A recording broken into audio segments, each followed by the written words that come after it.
மயிலாடுதுறை ஜிஹெச்சில் ஐசியூ வார்டில் ஒரே பேஷண்ட்டுக்கு, அதுவும் ஹார்ட் பேஷண்ட்டுக்கு யூஸ் பண்ண அந்த ஸ்ரெஞ்சை மாற்றாமல் அடுத்தடுத்து எல்லா பேஷண்ட்ஸுக்கும் அதையே யூஸ் பண்ணுறாங்க.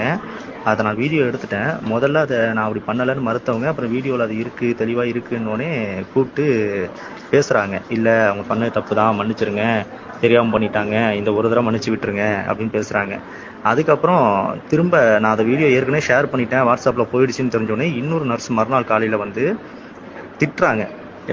யார் எப்படி நீங்கள் வீடியோ எடுக்கலாம், வீடியோ எடுக்க உரிமை யார் உங்களுக்கு கொடுத்தா அப்படின்னு. அது என்கிட்ட கேட்டது மட்டும் இல்லாமல் எங்கள் அம்மா ஹார்ட் பேஷண்ட்டு, அவங்கள நடக்க வச்சு அவங்கள கூப்பிட்டு வாங்கன்னு என் தங்கச்சிக்கிட்ட சொல்லி அவங்க அந்த யூரின் டியூப் போட்டு விட்டதே அவங்க ஒரு அடி கூட நடக்கக்கூடாது, ஹார்ட் ஏதாவது இஷ்யூஸ் வருன்றதுனால தான் அவங்களே இவங்க இருக்கிற இடத்துக்கு வர சொல்லி உட்கார வச்சு பேசியிருக்காங்க.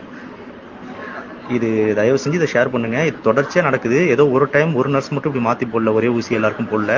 நான் முதல் நாள் ஈவினிங் பார்க்குறேன், அடுத்த நாள் ஈவினிங் அம்மாட்ட கேட்டு கன்ஃபார்ம் பண்ணுறேன். வர ஒவ்வொரு நர்ஸும், ஒவ்வொரு டைம் டியூட்டி வர நர்ஸும் ஒரு வயல் எடுத்தாங்கன்னா அதுக்கு நீடில் இன்ஜெக்ஷனை மாற்றாமல், அதாவது சிரஞ்சை மாற்றாமல் அதையே தான் யூஸ் பண்ணுறாங்க. ஸோ தயவு செஞ்சு இதை ஃபார்வர்ட் பண்ணுங்கள். இது இன்னும் தமிழ்நாட்டில் எத்தனை இடத்துல நடந்துகிட்டு இருக்குன்னு தெரியல. முதல்ல இங்கே நடக்கிறத ஸ்டாப் பண்ணணும். இதுக்கப்புறம் இது நடக்கக்கூடாது. ஏற்கனவே இவங்க இது மாதிரி பண்ணதில் எவ்வளோ வைரஸ், எவ்வளோ இன்ஃபெக்ஷன் ஸ்ப்ரெட் ஆகிருக்குன்னு தெரில. இதில் HIV, hepatitis B, C, human papilloma virus, அப்புறம் ஹெர்பிஸ் சிம்ப்ளஸ் வைரஸ், இது மாதிரி எல்லா வைரஸுமே பரவறதுக்கு வாய்ப்பு இருக்குது. இங்கே வர பேஷண்ட்டுக்கு இவங்க குறைஞ்சபட்சம் ஹெச்ஐவி இருக்கான்னு மட்டும் தான் டெஸ்ட் எடுத்திருப்பாங்க. மற்ற டெஸ்ட் அதிகபட்சம் இல்லை.